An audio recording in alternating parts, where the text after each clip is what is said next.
नमस्कार, आप देख रहे हैं 4 PM और मैं हूं आपके साथ निधि तिवारी। सोचिए क्या हो अगर चुनाव आयोग के 50 अधिकारी एक झटके में अपने पद से इस्तीफा दे दें। इस वक्त पूरे देश की नजर पश्चिम बंगाल की तरफ है और देश देख रहा है कि किस तरह से यहाँ SIR को जमीन पर उतारा जा रहा है। अब देखिए, जब भी SIR या चुनाव आयोग की आलोचना की जाती है तो भाजपा ही कहते हैं कि देश की संवैधानिक संस्था को तोड़ने को कमजोर करने की साजिश की जा रही है।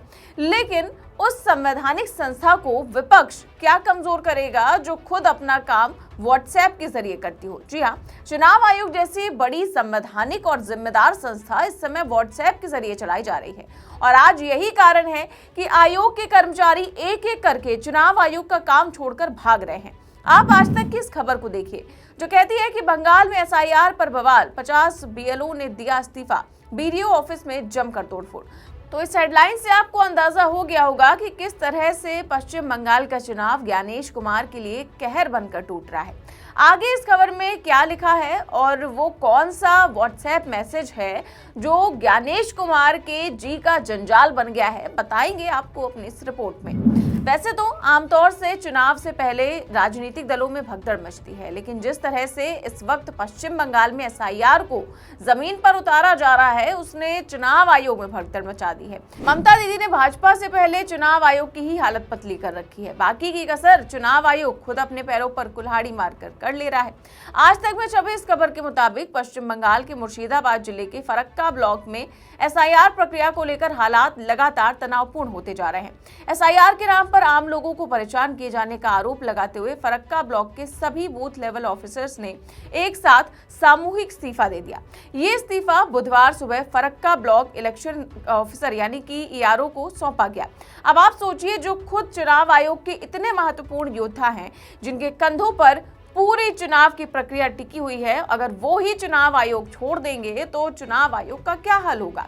लेकिन इनके नौकरी छोड़ने के कारण भी छोटे नहीं हैं। इन BLOs का आरोप है कि चुनाव आयोग की ओर से बिना किसी साफ और ठोस दिशा निर्देश के बार बार व्हाट्सएप के जरिए बदलते हुए आदेश भेजे जा रहे हैं। अब देखिए, एक तो सरकारी संस्था जो कागजों पर चलनी चाहिए वो पहले तो व्हाट्सएप का इस्तेमाल कर रही है, दूसरी ये कि उससे बदलते हुए आदेश भेजे जा रहे हैं। पहले कहा गया था कि केवल फॉर्म भरने से प्रक्रिया पूरी हो जाएगी, लेकिन बाद में सुनवाई के नाम पर आम लोगों को बार बार फोन कर बुलाया जाने लगा।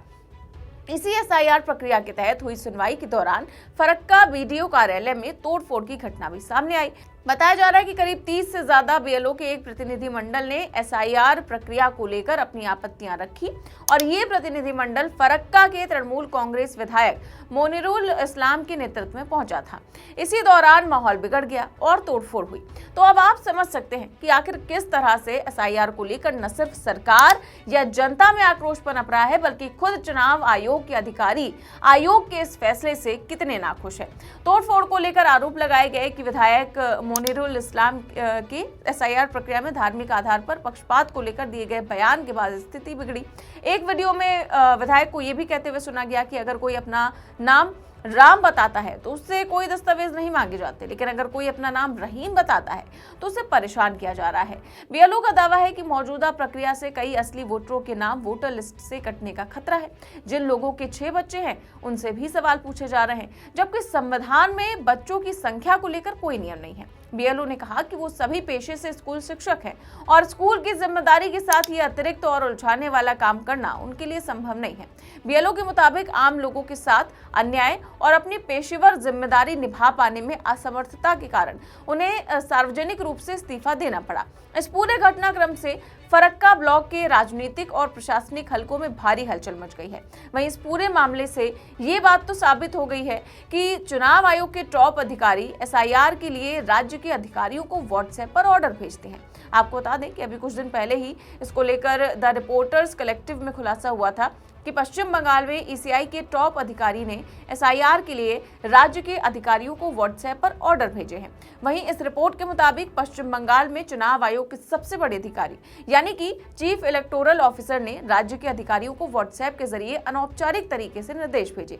इन निर्देशों से वोटर लिस्ट के SIR के नियमों में बदलाव कर दिया गया। द रिपोर्टर्स कलेक्टिव ने स्वतंत्र रूप से पुष्टि की है कि इनमें से कुछ निर्देश आयोग के लिखित आदेशों के खिलाफ थे। पश्चिम बंगाल की सत्ताधारी पार्टी टीएमसी ने भी सबसे पहले ये आरोप लगाया था।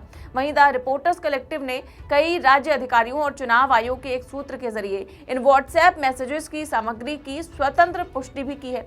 वहीं इस बीच ममता दीदी का बयान सामने आता है कि चुनाव आयोग व्हाट्सएप पर चल रहा है। मुझे ये कहते हुए बहुत दुख हो रहा है, लेकिन एक दिन ऐसा चुनाव आयोग गायब हो जाएगा। वहीं एक और जहां व्हाट्सएप मैसेज को लेकर ममता दीदी बरसती हुई दिखाई दी, तो वहीं इसको लेकर उनकी पार्टी चुनाव आयोग को कोर्ट तक खींच लाई। दरअसल एसआईआर में मनमानी और प्रक्रियात्मक अनियमितताओं को लेकर टीएमसी के सांसदों द्वारा याचिका दायर की गई थी। इसको लेकर सुप्रीम कोर्ट ने 12 जनवरी को चुनाव आयोग से इस याचिका पर जवाब भी मांगा है। ये मामला सीजेआई सूर्यकांत और न्यायमूर्ति बागची की पीठ के समक्ष आया और डेरेक ओब्रायन की ओर से पेश वरिष्ठ वकील कपिल सिब्बल ने पीठ के सामने तर्क दिया कि चुनाव आयोग द्वारा एसआईआर से संबंधित निर्देश व्हाट्सएप जैसे सोशल मीडिया प्लेटफॉर्म के माध्यम से जारी किए जा रहे हैं। उन्होंने आरोप लगाया कि इसकी वजह से बूथ स्तर के अधिकारी बिना किसी औपचारिक या आधिकारिक आदेश की कार्रवाई कर रहे हैं। सुप्रीम कोर्ट की पीठ ने चुनाव आयोग को दोनों टीएमसी सांसदों की याचिकाओं पर एक साझा जवाब दाखिल करने के लिए 1 हफ्ते का समय दिया है और अब इस मामले की अगली सुनवाई 19 जनवरी को होगी। फिलहाल इस पूरे घटनाक्रम को देखकर ये सवाल उठना लाजमी है कि क्या देश की सबसे बड़ी संवैधानिक संस्था अपने ही बनाए नियमों से भटक चुकी है? जिस चुनाव आयोग पर लोकतंत्र की नींव टिकी हुई है, वही अगर व्हाट्सएप संदेशों के सहारे फैसले लेने लगे तो भरोसे की दीवार कब ढहेगी, इसका अंदाजा लगाना मुश्किल नहीं है। पश्चिम बंगाल में एसआईआर के नाम पर जो कुछ हो रहा है वो सिर्फ प्रशासनिक अव्यवस्था नहीं बल्कि लोकतांत्रिक प्रक्रिया पर गहरा सवाल है। जब बूथ लेवल ऑफिसर्स जैसे जमीनी योद्धा सामूहिक इस्तीफा देने को मजबूर हो जाएं, तो ये समझ लेना चाहिए कि समस्या गंभीर है, मामूली नहीं। और ये मामला केवल तकनीकी खामियों का नहीं बल्कि पारदर्शिता और जवाबदेही का है। अगर निर्देश लिखित आदेशों के बजाय अनौपचारिक मैसेज के जरिए भेजे जाएं, तो भ्रम, असंतोष और अविश्वास फैलना तय है। इससे न सिर्फ कर्मचारियों का मनोबल टूटता है बल्कि आम जनता के मन में भी चुनावी प्रक्रिया को लेकर संदेह पैदा होता है। सबसे चिंताजनक बात यह है कि असली मतदाताओं के नाम कटने का खतरा बताया जा रहा है, जो सीधे सीधे लोकतंत्र की आत्मा पर गहरी चोट है। आज देश को ऐसे चुनाव आयोग की जरूरत है जो न सिर्फ निष्पक्ष हो बल्कि दिखे भी निष्पक्ष, नियम कागजों पर हो, आदेश आधिकारिक हो और प्रक्रिया पारदर्शी हो। वरना जिस संस्था से लोकतंत्र को मजबूती मिलनी चाहिए वही अगर सवालों के घेरे में आ जाए तो नुकसान सिर्फ किसी एक राज्य का नहीं बल्कि पूरे देश का होगा। फिलहाल इस पूरे मामले पर आपकी क्या राय है, हमें कमेंट बॉक्स में अपनी राय जरूर दें। चैनल को सब्सक्राइब भी करें और ज्वाइन भी करें। नमस्कार।